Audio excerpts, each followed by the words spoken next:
दोस्तों स्वागत है आपका हमारे YouTube चैनल कंसाइज लर्निंग में। एक बार फिर से मैं आ गया हूँ आपके पास एक नया टॉपिक लेकर और कुछ अमेजिंग फैक्ट्स लेकर। दोस्तों आज मैं किसी टॉपिक के बारे में बात नहीं करने वाला हूँ। आज मैं बात करने वाला हूँ एक ऐसे इंसान के बारे में, एक ऐसे सैनिक के बारे में जिसने हमारे देश का सर गर्व से ऊंचा कर दिया। जी हाँ, जैसा कि आप सभी जानते हैं कि हम इंडिया में 26 जुलाई को कारगिल दिवस के रूप में मनाते हैं। जी हाँ, कारगिल की लड़ाई के बारे में आप सबने तो सुना ही होगा। कारगिल की लड़ाई सन 1999 में पाकिस्तान से हुई थी। तो कारगिल की लड़ाई में भारत ने विजय प्राप्त की थी और कारगिल दिवस को हम विजय दिवस के रूप में भी मनाते हैं। इस जीत को हम विजय दिवस के रूप में मनाते हैं। इस लड़ाई में एक हमारा ऐसा सैनिक था जिसके बारे में हम सब ने नाम सुना होगा, लेकिन उसके हिस्ट्री और उसके लाइफ के बारे में हम बहुत ही कम जानते हैं। तो दोस्तों आज मैं बात करने वाला हूँ कैप्टन विक्रम बत्रा के बारे में। जी हाँ, कैप्टन विक्रम बत्रा, आप सब ने नाम सुना होगा। कैप्टन विक्रम बत्रा का जन्म 9 सितंबर 1974 को हुआ था और 7 जुलाई 1999 को लड़ते हुए वो शहादत को प्राप्त हो गए थे। अगर बात करें विक्रम बत्रा की फैमिली की, तो विक्रम बत्रा के 2 भाई थे और उनके पापा हिमाचल प्रदेश में एक टीचर थे। बचपन से ही उन्हें सेना में जाने का बहुत शौक था। साहस और बहादुरी तो विक्रम बत्रा में मानो बचपन से ही भरी पड़ी थी। सेना में जाने का उनके अंदर तो मानो जुनून ही था। 10 से ज्यादा बार एसएसबी में देने के बाद भी वह सेना में जाने के लिए इतना बेचैन रहते थे कि कोई भी एसएसबी आती थी, कोई भी एग्जाम आता था, वो तुरंत उसको देने के लिए चले जाते थे।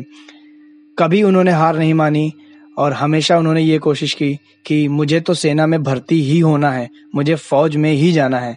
जी हाँ, कहानी की शुरुआत होती है जब 1994 में कैप्टन विक्रम बत्रा एनसीसी के एयर विंग की तरफ से आरडीजी यानी कि रिपब्लिक डे परेड के लिए चयनित हुए।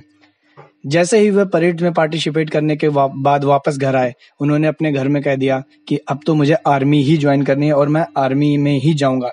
उन्होंने अपनी ग्रेजुएशन को छोड़ते हुए आईएमए देहरादून को ज्वाइन किया।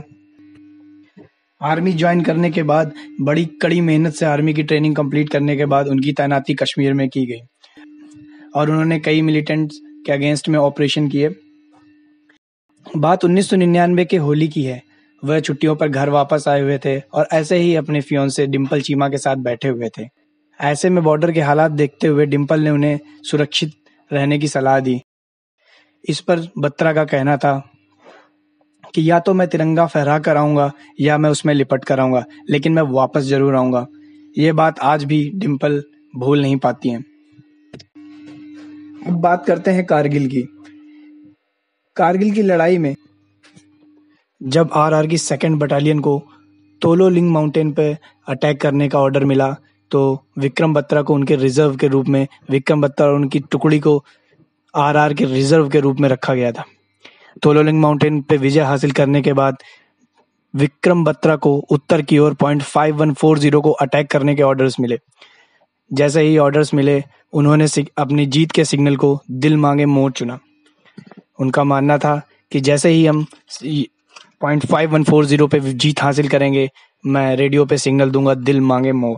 जैसे ही उन्होंने अपनी जीत हासिल करने के लिए पहाड़ी पे चढ़ाई शुरू की, पाकिस्तान की तरफ से हैवी फायरिंग स्टार्ट हो गई। रास्ते में कई जानलेवा कठिनाइयों को पार करते हुए बत्रा .5140 की विसिनिटी में पहुंच गए।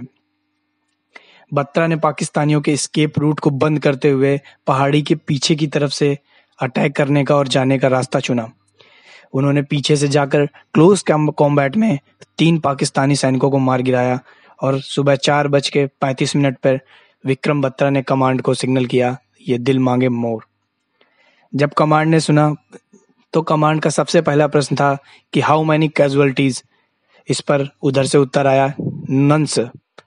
तो आप देख सकते हैं कितनी बहादुरी से विक्रम बत्रा ने .5140 पे कैप्चर किया विद नो कैजुअलिटीज। इसके बाद कैप्टन विक्रम बत्रा को ऑर्डर्स मिले टू कंकर पीक 4875। 5140 की जीत के बाद कैप्टन विक्रम बत्रा को इसका भी कार्य दिया गया। इसमें एक सकरी चोटी के ऊपर जाकर दुश्मनों का सफाया करना था। आमने सामने की लड़ाई करते हुए कैप्टन विक्रम बत्रा ने 5 शत्रुओं को मार गिराया। तभी उन्होंने देखा कि उनके एक साथी को गोली लग गई है। उन्होंने तुरंत अपने पास खड़े सूबेदार रघुनाथ सिंह से बोला कि हम उसे रेस्क्यू करेंगे और मैं सर की तरफ रहूंगा और आप पैरों की तरफ। आप शादीशुदा हैं तो आप पैरों की तरफ रहिएगा। रेस्क्यू ऑपरेशन के टाइम पे एक गोली कैप्टन विक्रम बत्रा की लगी और गंभीर तरीके से जख्मी होने के कारण वो वीर गति को प्राप्त हुए। तो आप देख सकते हैं किस तरह दुश्मन की सारी फायरिंग को अपने ऊपर लेते हुए उन्होंने कितनी बहादुरी से सारे ऑपरेशंस को अंजाम दिया। अंत में उनके सैनिकों ने पीक 4875 पर जीत हासिल करके बत्रा के सपने को साकार किया। जख्मी होने के बावजूद भी विक्रम बत्रा काफी बहादुरी से लड़े और दुश्मनों पे बम फेंकते रहे। बत्रा के कमांडिंग ऑफिसर ने उन्हें शेरशाह के उपनाम से सम्मानित भी किया और मरणोपरांत विक्रम बत्रा को परमवीर चक्र से सम्मानित किया गया, जो भारत का सबसे हाईएस्ट और most prestigious award for the valour है। तो मेरी तरफ से कैप्टन विक्रम बत्रा को भावपूर्ण श्रद्धांजलि। जय हिंद, जय भारत। अगर आपको हमारा वीडियो देखकर अच्छा लगा तो हमारे चैनल को लाइक और सब्सक्राइब जरूर करिए।